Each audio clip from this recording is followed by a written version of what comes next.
मित्रांनो, मी नितीन तुमचे स्वागत करतो आहे एका नवीन व्लॉगमध्ये। आज आपण जंगल सफारी, एक जंगल ट्रेक आणि ॲडव्हेंचर ट्रेक करणार आहोत। कोकण यांच्या सीमेवरचा गड म्हणजे कोथळीगड। पेठ गावाच्या सानिध्याने याला पेठचा किल्ला असेही म्हटले जाते। अतिशय प्राचीन कालखंडापासून साक्षीदार असणाऱ्या या गडाची आपण आज ओळख करून घेणार आहोत। नेहमीप्रमाणे रविवारी पहाटे लवकर उठून आम्ही या प्रवासाला सुरुवात केली आणि माझ्या माहितीप्रमाणे या वांद्रे मार्गे फार कमीच लोक ट्रेक करत असावे। खेड, वडगाव, पाटोळे, पाईट, आंबोली आणि नंतर वांद्रे असा हा प्रवास करून आपण वांद्रे गावी पोहोचतो।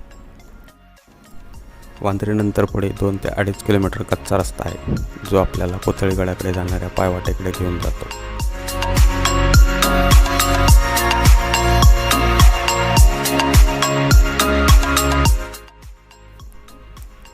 जंगलातून वर चढत डाव्या बाजूच्या डोंगर रांगेवर असलेल्या 1 नंबर पवनचक्कीखाली आपण येऊन पोहोचतो।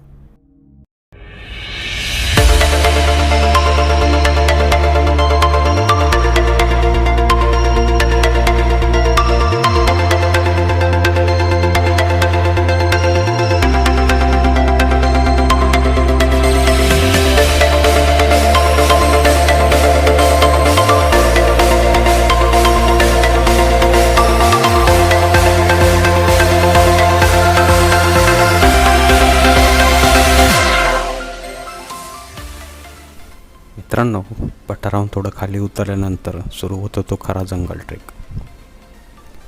मित्रांनो, जर तुम्ही या मार्गे ट्रेक करणार असाल तर सोबत एक गाईड किंवा वाटाड्या नक्की घ्या। आम्ही ही वांद्रे गावातून एक वाटाड्यासोबत घेतला होता, जेमतेम 80 वर्षाचे बाबा असतील।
संपता नाही भेटत। शरीरच सध्या सोन आहे ते सध्या। आपलं शरीर आपणच राखा।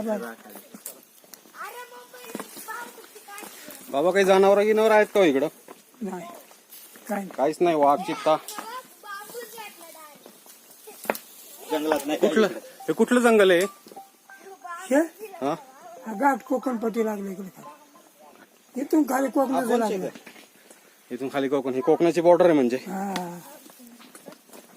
हा, तुम्ही किती वेळा आलाय बाबा इकडे? भरली आहे का? अरे बाबा, माझं काय गणित आहे रे? आता कसं वाटेल तुला? आता किती वेळा आलं किती नाही त्याचं काय गणित आहे का? म्हणजे ताप थांब वयाप्रमाणे म्हणजे तुमचं किती वय बाबा तुमचं? 80-85। तुम्ही 80 वेळा तर येऊनच गेला असणार इकडे। 80 वेळा येऊन गेला असणार।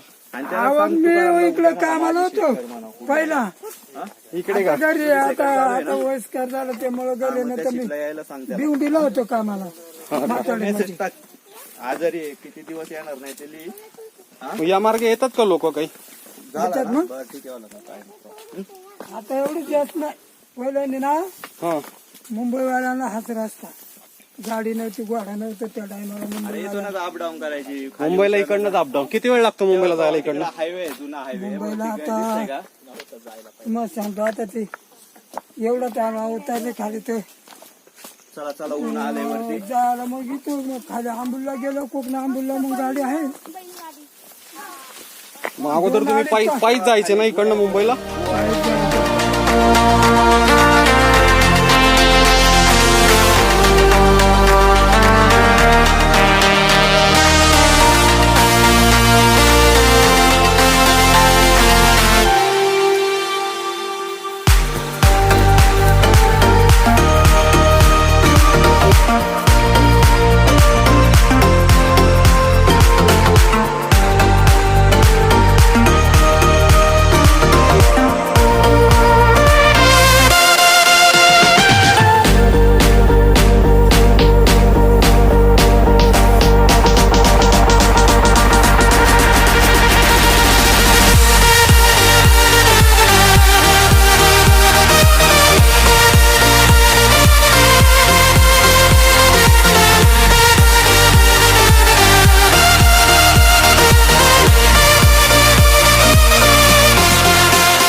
जायचं आपल्याला.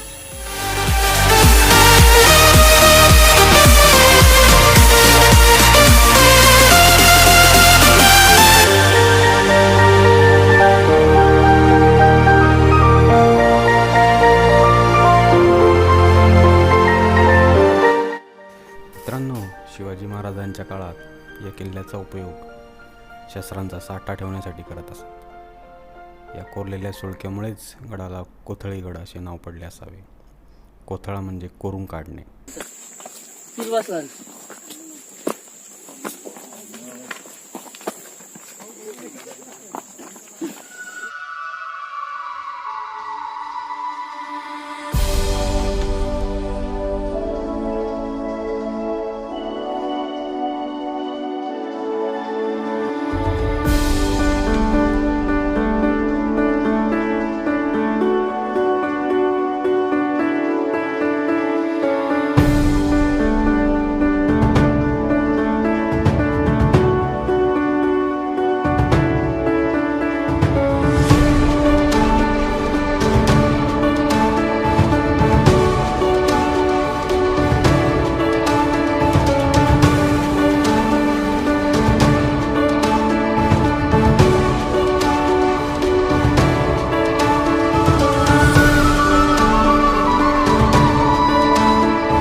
मित्रांनो, 2 तासाच्या ट्रेक नंतर आपण पोहोचले गडावरती.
गडावरती सर्वप्रथम दिसते ती देवाची गुहा.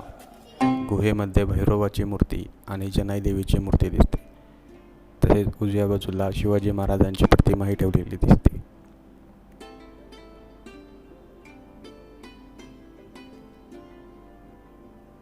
माहितीकारांच्या सांगण्याप्रमाणे या गुहेचा उपयोग स्वयंपाकघरासाठी केला जायचा.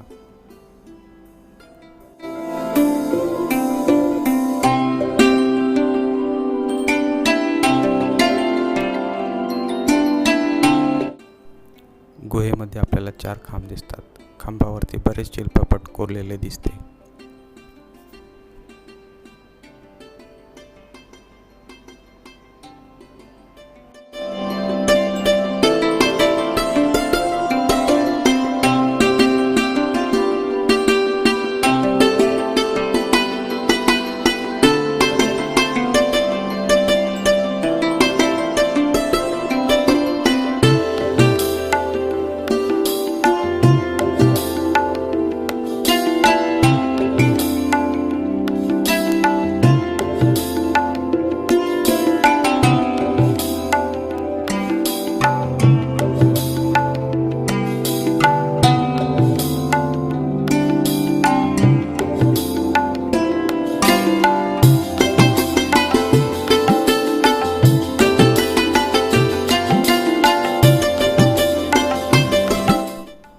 गुहेतून थोडे बाहेर आल्यानंतर आपल्याला एक पाण्याची टाकी दिसते.